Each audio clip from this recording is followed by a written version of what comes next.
নমস্কার বন্ধুরা, রাজু রিঙ্কু সিম্পল রান্নায় আপনাদের স্বাগত।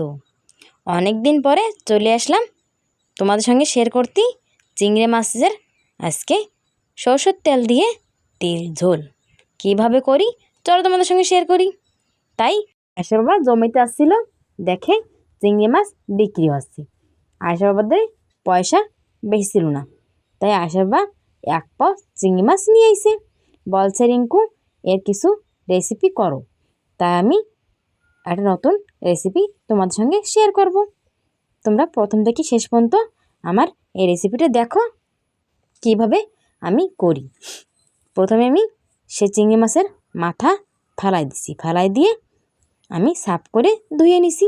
আমি আজকে চিংড়ি মাছের মাথাও ফালাবো না, পরে তোমাদের একটা অন্য ভিডিওতে একটা নতুন রেসিপি দেখাবো মাথার।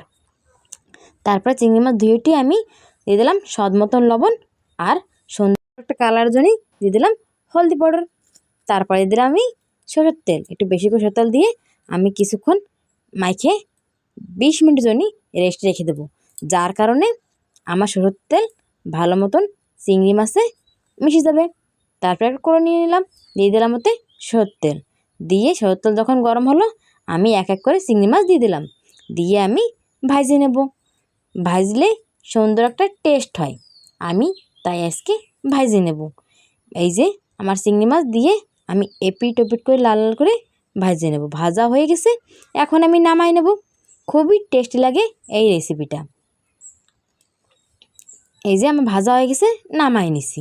দেখো কি সুন্দর হয়েছে, পুরো সুনেরা কালার হয়েছে, সুন্দর একটা কালার হয়েছে। এখন আমি নিয়ে নেব মশলার জন্য গোটা সরিষা, দুটো টমেটো কাটে নিয়ে নিলাম।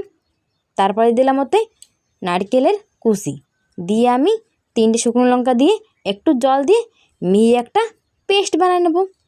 এর গ্রেভি পাতলা হবে না ঘন হবে, সুন্দর একটা গ্রেভি হবে, তাই মশলা আমি মিহি করে পেস্ট করে নিছি। তারপরে দিয়ে দিলাম আবারও চুলোর পরে কড়াই দিয়ে দিলাম সরষের তেল দিয়ে ফোড়ন দিয়ে দিলাম তেজপাতা, শুকনো লঙ্কা আর জিরা। জিরা যখন চটপটে ফুটলো আমি দিয়ে দিলাম মশলা, বাটি রাখছিলাম মশলা, সেই মশলা দিয়ে কিছুক্ষণ কষে ভাজে নেব। এই দেখো মশলাতে তেল ছাড়তেছে, তার মানে আমার মশলা ভাজা হয়ে গেছে। এখন স্বাদ মতন লবণ, হলদি পাউডার দিয়ে দেবো, দিয়ে কিছুক্ষণ নেড়ে চেড়ে আমি দিয়ে দেবো শুকনো লঙ্কার পাউডার। সুন্দর একটা কালার হবে, খাতেও টেস্টি হবে, দেখতেও ভালো হবে, ভালো ঝালও হবে। দিয়ে আমি কিছুক্ষণ নেড়ে চেড়ে দিয়ে দেবো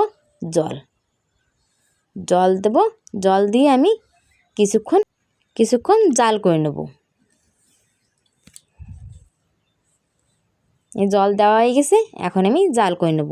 ভাজিয়ে রাখছিলাম না চিংড়ি মাছ, সেই চিংড়ি মাছ এক এক করে দিয়ে দেবো। বন্ধুরা, তোমাদের সঙ্গে আমি শেয়ার করছি চিংড়ি মাছের মালাইকারি, সাথে চিংড়ি মাছের পিঠা। আজকে করব আমি চিংড়ি মাছের সরষের তেল দিয়ে তেল ঝোল। এই যে রেডি আমার চিংড়ি মাছের সরষের তেলের তেল ঝোল। আমি এখন নামাই নেব। বন্ধুরা, এই রেসিপি যদি ভালো লাগে একবার বাড়িতে অবশ্য বানিয়ে খাই দেখবে, আর কমেন্টও জানাবে যে কেমন হয়েছিল। এই যে দেখো গ্রেভিটা না পাতলা না অনেক গাঢ়, এইভাবে রান্না করলে খুবই টেস্টি হয়। বন্ধুরা, বাড়িতে একবার রান্না করে খাইয়ে দেখবে। ভিডিওটা যদি ভালো লাগে লাইক, শেয়ার, সাবস্ক্রাইব অবশ্য করবে। আগামী দিন দেখাবে নতুন একটা রেসিপির সঙ্গে।